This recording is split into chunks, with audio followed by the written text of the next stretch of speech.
ಎಲ್ಲರಿಗೆ ನಮಸ್ಕಾರ. ಕನ್ನಡ ಲೈಫ್ ಸ್ಟೋರಿನಿಂದ ಪ್ರತಿಯೊಬ್ಬರಿಗೆ ತುಂಬ ಧನ್ಯವಾದಗಳು. ಪತಿ ನಿಮಗೆ ಸಮಯನ್ನೇ ಕೊಡ್ತಾ ಇಲ್ವಾ? ಪತಿಯನ್ನು ದಾರಿಗೆ ತರಲು ಇಲ್ಲಿದೆ.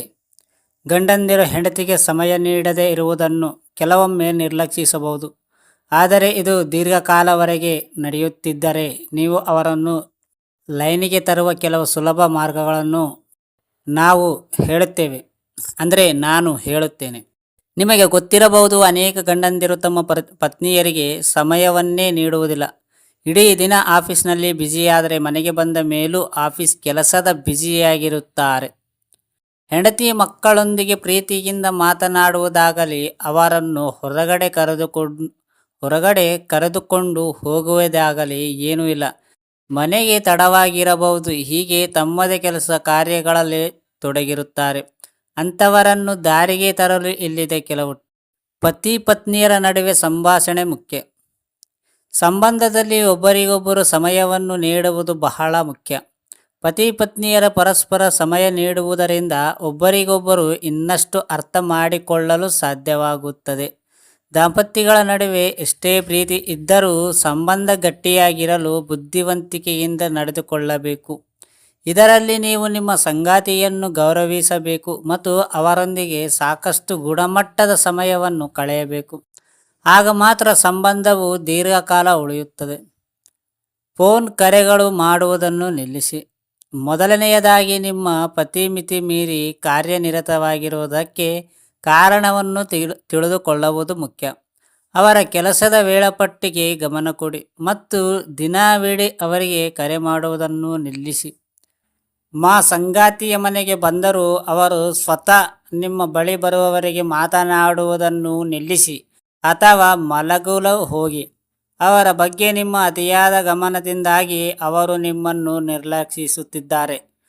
ಬದಲಾಗಿ ನೀವು ಅವರಿಗೆ ಹೆಚ್ಚು ಗಮನ ನೀಡಿದಾಗ ನಿಮ್ಮ ಬದಲಾದ ಮನೋಭಾವವನ್ನು ಗಮನಿಸಿದ ನಂತರ ಅವರು ಖಂಡಿತವಾಗಿಯೂ ನಿಮ್ಮೊಂದಿಗೆ ಮಾತನಾಡಲು ಬರುತ್ತಾರೆ. ಆಗ ಅವರಿಗೆ ತಪ್ಪಿನ ಅರಿವಾಗುತ್ತದೆ ಮಾಡಬಹುದು. ಡಿನ್ನರ್ ಮೂಲಕ ಮನಸ್ಸಿನ ಮಾತನ್ನು ಕೇಳಿ. ಪತಿ ನಿಮಗೆ ಸಮಯವನ್ನು ನೀಡದಿದ್ದಾಗ ಮತ್ತು ಈ ರೀತಿಯ ನಡವಳಿಕೆಯು ಮುಂದುವರಿದರೆ ಅಂತಹ ಸಂದರ್ಭವನ್ನು ನೀವು ಗಂಭೀರವಾಗಿ ತೆಗೆದುಕೊಳ್ಳಬೇಕಾಗುತ್ತದೆ. ಅವರು ಮನೆಯಲ್ಲಿ ಇರುವುದಿನ ಅವರೊಂದಿಗೆ ಡಿನ್ನರ್ ಪ್ಲಾನ್ ಮಾಡಿ. ಮನೆಯಲ್ಲೇ ಇರುವುದಾದರೆ ಅವರಿಗೆ ಇಷ್ಟವಾದ ಅಡಿಗೆಯನ್ನು ಮಾಡಿ ಬಳಸಿ.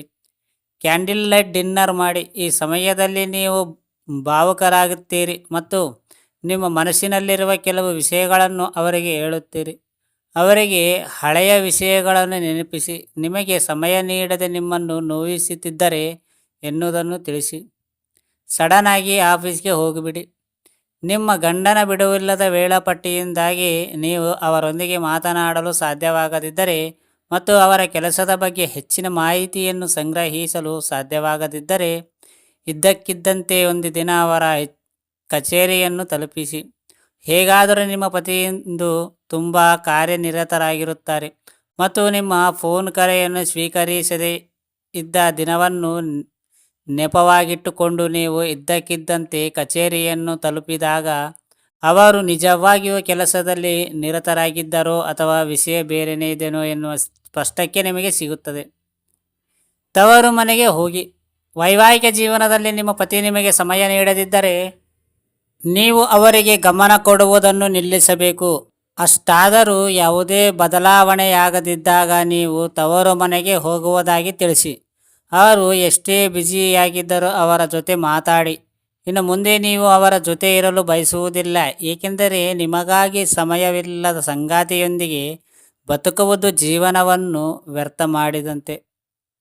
ಆಗ ಅವರು ನಿಮ್ಮನ್ನು ಕಳೆದುಕೊಳ್ಳುವ ಭಯದಲ್ಲಿದ್ದರೆ ಖಂಡಿತವಾಗಿಯೂ ನಿಮ್ಮಲ್ಲಿ ಕ್ಷಮೆಯಾಚಿಸುವ ಮೂಲಕ ನಿಮ್ಮನ್ನು ತಡೆಯಲು ಪ್ರಯತ್ನಿಸುತ್ತಾರೆ ಅಥವಾ ಕೆಲವು ದಿನಗಳ ಕಾಲ ಒಂಟಿಯಾಗಿ ಜೀವಿಸಿ ಬೇಸರವಾದಾಗ ಮತ್ತೆ ನಿಮ್ಮನ್ನು ಕರೆದೊಯ್ಯಲು ಬರುತ್ತಾರೆ.